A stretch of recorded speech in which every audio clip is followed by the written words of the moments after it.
Naimbagnal daw iti Domingo mga kabombo at manan iti baro nga parang iti special feature tayo nga driving tips.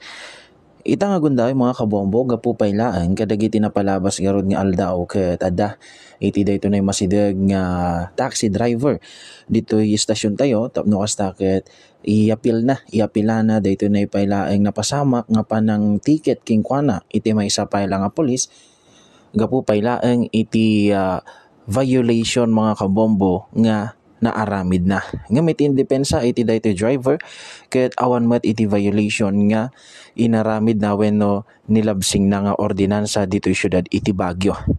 Ket garud tata mga kabombo, ikang kayo iti palagip no anya dagito nay pala ang traffic rules nga nasken nga surutan dagiti drivers tapno kastakit sa anda nga mailawlawan ken amuda iti linteg mga kabombo.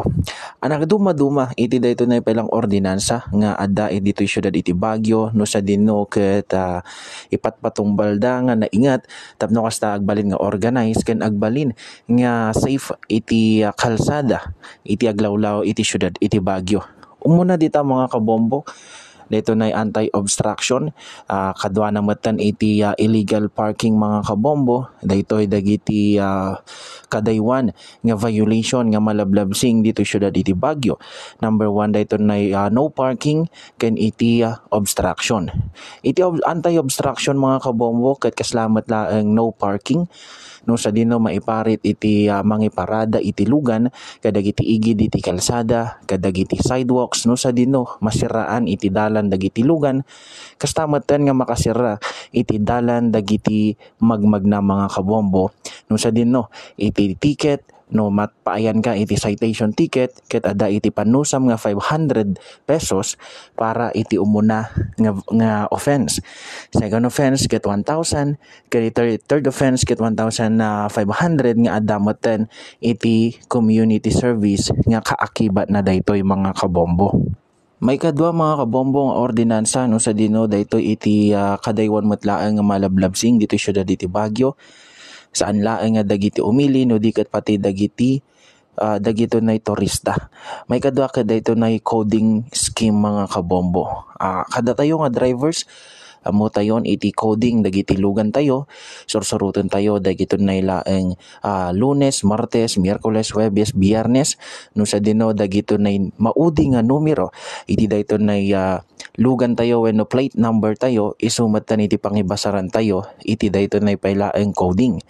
Palagi mga kabombo iti Lunes ket iti maudi nga plate number nga adaan iti numero nga 1 ken 2 iti makin coding no sa dino bawal dagitoy nga sumrek iti Central Business District.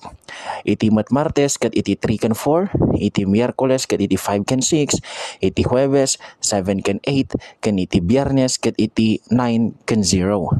Iti Sabado ken Domingo ket awan iti coding mga kabombo ngem agalwad tayo lata ta iti number coding scheme ket alas 7 dayta ti agsapa aging gana alas 7 iti rabii no sikaket semrek iti Central Business District. May katlo mga kabombo nga dayto nay ordinansa tayo dito syudad mainaigpay lang iti trapiko kaya dayto nay King of the Road Ordinance. Daytoy mat King of the Road Ordinance mga kabombo ket iti banbantayan na daytoy ket dagiti pedestrian lane. No sa dinno kasapulan nga pagbigyan dagito nay payla ang dumalan nga tattao nga bumalasiw kadagiti kalsada no bumalasiw kadagiti bangir nga kalsada tapno kastaket makapandag ito ay kadagiti destino da mga kabombo. So kas pangarigan nga adaka iti masunga don iti dayto nay pedestrian lane kasapulam iti mangited iti distansya para kadagito nay garod bumalasiw nga tattao. At the same time mga kabombo no 5 seconds laangan iti mabatbati iti traffic light tayo ket kasapulan tayon obligado tayon nga sumardeng oray 5 seconds may laeng iti nabatbati kadagiti traffic lights. Tapno kasta dagito nay bumalasiw nga tattao ket haandan nga madalapos wenno sa andan nga madungpar paylaeng dagiti sumungad nga lugan. May kupat mga kabombo ket daytoy garod dayto nay maimplementar ita nga naingat dito syudad iti Baguio no sa dino dayto na speed limit nga dumanon laang iti 20 to 30 kilometer per hour iti mabalin nga taray iti lugan ken motorsiklo. Iti anyaman nga pasat iti syudad iti Baguio mga kabombo ket 30 kph iti maximum nga panagpataray no adda kameten iti Central Business District ket kasapulan nga 20 kph laeng iti taray mo.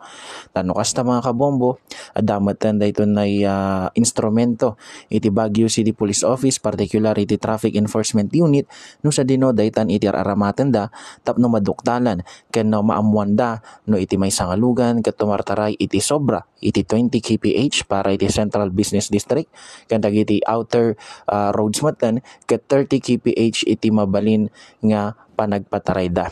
Adun iti natiliw iti daytoy nga ordinansa mga kabombo gapu paylaeng tanasanay tayon ngagpatpataray iti napartak dito syudad iti Baguio. And last but not the least mga kabombo daytoy na paylaeng garod kadagiti drivers tayo, always bring your helmet no si kayo man ket ag motor kanat iti back ride yo kasapulan matlaeng nga naka-helmet dayta bawal iti tallo nga nakalugan iti motorsiklo. At the same time hantay nga liplipatan dagito na ipailang lisensya ken dagiti papeles iti motor kasi iti ORCR tapno addaman iti checkpoint ket saan da tayo nga matikitan kadagiti met adda ti four wheels na ket kanayon kayo nga seatbelt mga kabombo tanuhan kayo nga naka seatbelt ket posible kayo matlaeng nga mamulta para iti ahaan nga panagaramat iti seatbelt. Bawal mo nga patugaw dagiti ubing agtawan iti 10 years old pababa iti sango iti lugan. Kasapulan nga dagitoy ket adda iti back ride ken dagitoy met ket naka-helmet no addamet iti babasityo kasapulan nga adda iti adda iti daytoy na paylaeng tugawanda nga para kadagiti ububing. Tapno kasta natalged haandang nga maisursurot kas pangarigan nga agpreno kayo iti biglaan mga kabombo dito syudad iti Baguio. Ken iti maudi nga bilin para kadagito na ipailaeng kakailyan tayo ay ket agbalon kayo nga kanayon iti atidug nga pasensya lalo tama kanayon tayo nga mapaspasaran iti dayto na ipailaeng naingat nga gunay iti traffic dito syudad iti Baguio. Iti pagayam yo Bombo Jerwin Aquino para sa number 1 and most trusted radio network in the country, Bombo Radio Philippines, sa Basta Radio. Bombo!